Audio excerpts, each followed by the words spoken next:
Alright, what's going on everyone? Hope you're all doing well. So today we'll be moving on to lesson 4, where I'll be going through market inefficiency, other words, imbalance, fair value gaps. They're all the same thing, just different names. So let's get straight into it. Market inefficiency. When looking at efficient price action, we notice that all wicks meet. What it essentially means is that when price is moving over to the upside, both the buyers and the sellers have a fair chance at access to liquidity to continue the wave up. Now, if you take a look at inefficient price action, we notice that wicks don't meet. This therefore means this move had a lot of buying power, which has created that imbalance. So, let me show you an example here. Inefficient price action. In this case over here, we can tell that there has been a lot of selling power. Why? Because the wicks don't meet. Whereas this example here of efficient price action, when price is moving over to the downside, we know that there isn't too much selling power because the wicks are meeting, right? So this is the first wick and the third candle. This is the first candle and this is the third candle. The third candle's wick, if it meets the first one, that means it's efficient price action. But in this example here, as you can see, the first candle's wick, it doesn't get met by the third candle's wick. There's a gap. That gap is what we call imbalance, inefficient price action, fair value gap. They're all the same thing. Now, in a bullish scenario, there's a lot of buying power in this case here. So the first candle's wick doesn't meet with the third candle's wick. This creates a gap, an imbalance, or fair value gap, inefficiency. In this example here, market is moving over to the upside. However, the candles are meeting. This therefore means it's efficient price action. There isn't any imbalance, right? So now if I go back and I read over it again, I hope it makes sense. So when looking at efficient price action, we notice that all wicks meet. Just like the example here, efficient price action, the wicks meet, right? Now what that essentially means is that when price is moving over to the upside, both buyers and sellers have a fair chance at access to liquidity to continue the wave up. Now, if you take a look at inefficient price action, we notice that the wicks don't meet, just like the example. The wicks don't meet, right? This therefore means that this move had a lot of buying or selling power, which has created that imbalance. However, when you identify inefficient price action, keep in mind that price comes back to fill in any imbalance, to provide both the buyers and sellers a fair chance at liquidating the market. However, this does not mean every imbalance will always be filled, okay? Keep that in mind. Now, if I head over to some examples right here, what is this? Imbalance. Why? This wick did not meet with this wick. Therefore, there was a gap, an imbalance, inefficient price action. But notice when price starts moving over to the upside, when it pulls back, what does it do? It pulls back to fill in that gap, right? Now this is what we classify as efficient price action because this imbalance has now been filled. Makes sense? So when you identify any imbalance in the market, expect price to pull back to fill in that gap, right? Now look at this example. What is this? Inefficiency, right? This is an imbalance. Why? This wick did not meet with this wick. So expect price to pull back to fill in that gap, right? So notice how price pulls back, fills in this gap before it continues over, right? So efficiency is quite straightforward. There's not much to it. It's simply when the wicks don't meet and there's a gap created.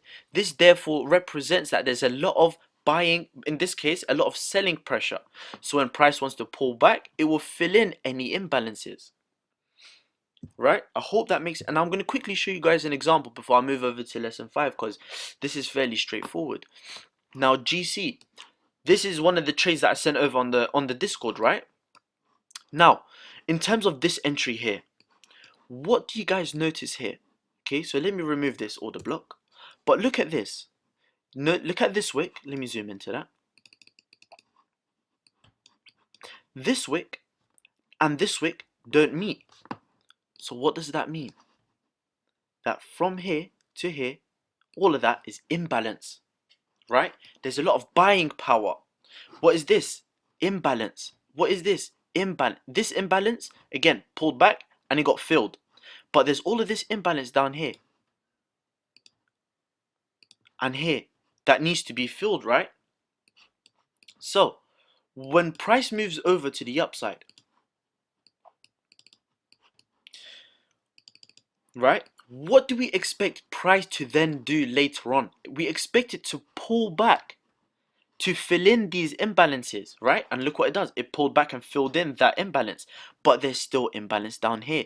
And there's an order block that's left unmitigated. Now, this is what I want to now make you guys understand. When identifying an order block, you look for an order block that has imbalance above. This therefore means price will pull back to fill in that imbalance and then mitigates our order block. So essentially, I now have identified that there is imbalance at this area. And we have also identified an order block, right? So now what do we expect price to do? We expect price to pull back to number one, fill in this imbalance, and number two, mitigate this order block. And now if I stretch everything back, what do we notice happened here? Price has now impulsed and pulled back to fill in all of these imbalances, right? And then what did it do? Mitigated our order block. We now go long at this point over here. Oh. And in terms of TP, we'll look back for any liquidity and we can clearly identify a double top right here. So in terms of TP, you'll target that high there. Why? Because there's liquidity, right? Now, in terms of this re-entry here, very straightforward.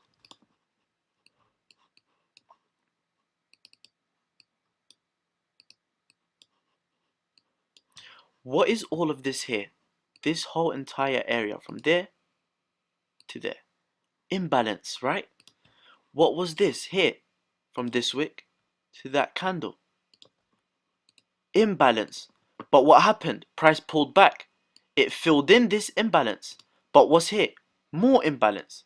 So, when price pulls back, it filled in that imbalance, right? And not only did it fill in that imbalance, it then mitigated our order block. As you can see, price tapped us in, we move over to the upside, right? And more examples right over here. This move here, let me remove that rectangle for you guys. This wick didn't meet this wick. So what does that create? Imbalance, right? So we now know from this point here to that point there, price must pull back to fill in that imbalance. And it done that right over here.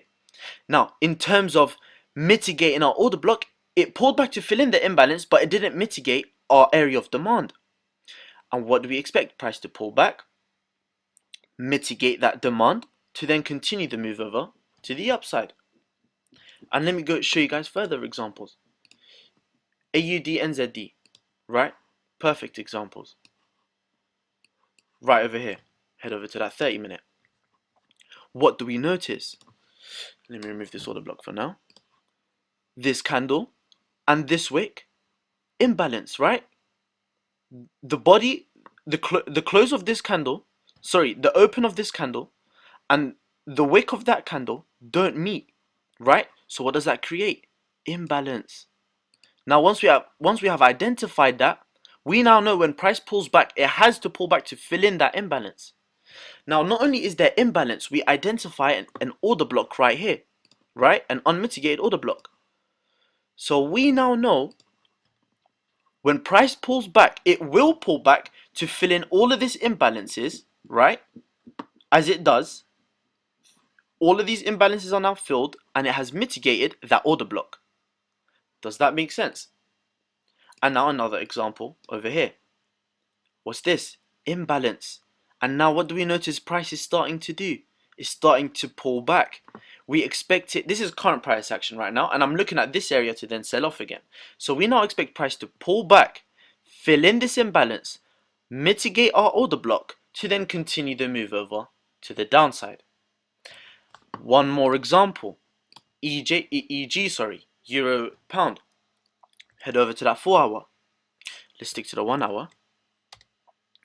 Now let's go to our initial entry. Why did we enter?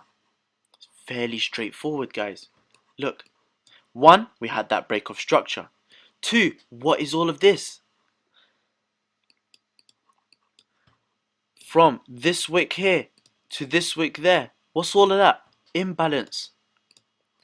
Now when price pulls back, we expect it to pull back all the way here to fill in this imbalance. But what do we notice up here? A clean order block, an area of demand. So not only do we expect price to pull back into that area of demand, that imbalance, we expect it to mitigate that demand before continuing over the move over to the downside. It's fairly straightforward. The understanding of imbalances is clear. All of this here, look, this wick did not meet with this wick, so price pulled back, filled in all of that imbalance. Yeah? This area here, this wick did not meet this wick, so price pulled back. Yeah? This wick here and this wick and this wick did not meet. It created imbalance. What did price do? It pulled back, filled in that imbalance, and then continued. Right? It's fairly straightforward. Now let me see if I can show you guys one more example. Perfect example right over here. Look, this wick and that wick up here, they don't meet. So what does that create? Imbalance. So what do we know? Price must pull back to fill in this imbalance. And look what it does here. It pulls back, it fills in all of that imbalance. And not only does it fill in that imbalance, it comes to mitigate our order block, to then continue the move over to the upside. Does that make sense, guys? Now, look here. Is there any further examples? Here. This wick, that wick, they didn't meet, but this candle here pulled back, filled in that imbalance. Let me mark that out. Wick. Oh my god. This wick to that wick. They didn't meet. So what did this candle here do? Pulls back, fills in all of that imbalance. Yeah? Hope that's straightforward, guys. Let's see if I can find you guys more examples. Euro JPY. Perfect. I'm currently in this trade right now. Now look at this. This wick here and this wick there. They don't meet. What is that? Imbalance. So we now know price will pull back to fill in that imbalance. And what do we have over here? An area of demand, area of supply. Price pulls back into that area of supply, fills in that imbalance, and then continues the move over to the downside. Now, why are we selling off? What do we have here? More imbalance. So price has to pull back, fill in this imbalance. What do we have here? More imbalance. Price has to pull back to continue filling in these imbalances. I hope it's straightforward. Now, in terms of my re-entry, it was on the 3-minute. But why did I take this re-entry? Let me show you guys now. Now, when I sold off here, price broke structure. Once we got that break of structure, I started to look for re-entries. Number 1, we have an order block. Number 2, look at this. Imbalance. We now know price has to come back to fill in this imbalance and mitigate that order block to then continue the move over to the downside. Now, I hope that makes sense. What do we have here? Imbalance. This wick and this wick don't meet. But what happened at this point here? Price pulls back to fill in that imbalance to then continue the move over. I hope that was fairly straightforward, guys. If you have any further questions about imbalances, feel free to message me. But that will be it for this lesson. Now I'll see you guys in the next lesson. Take care.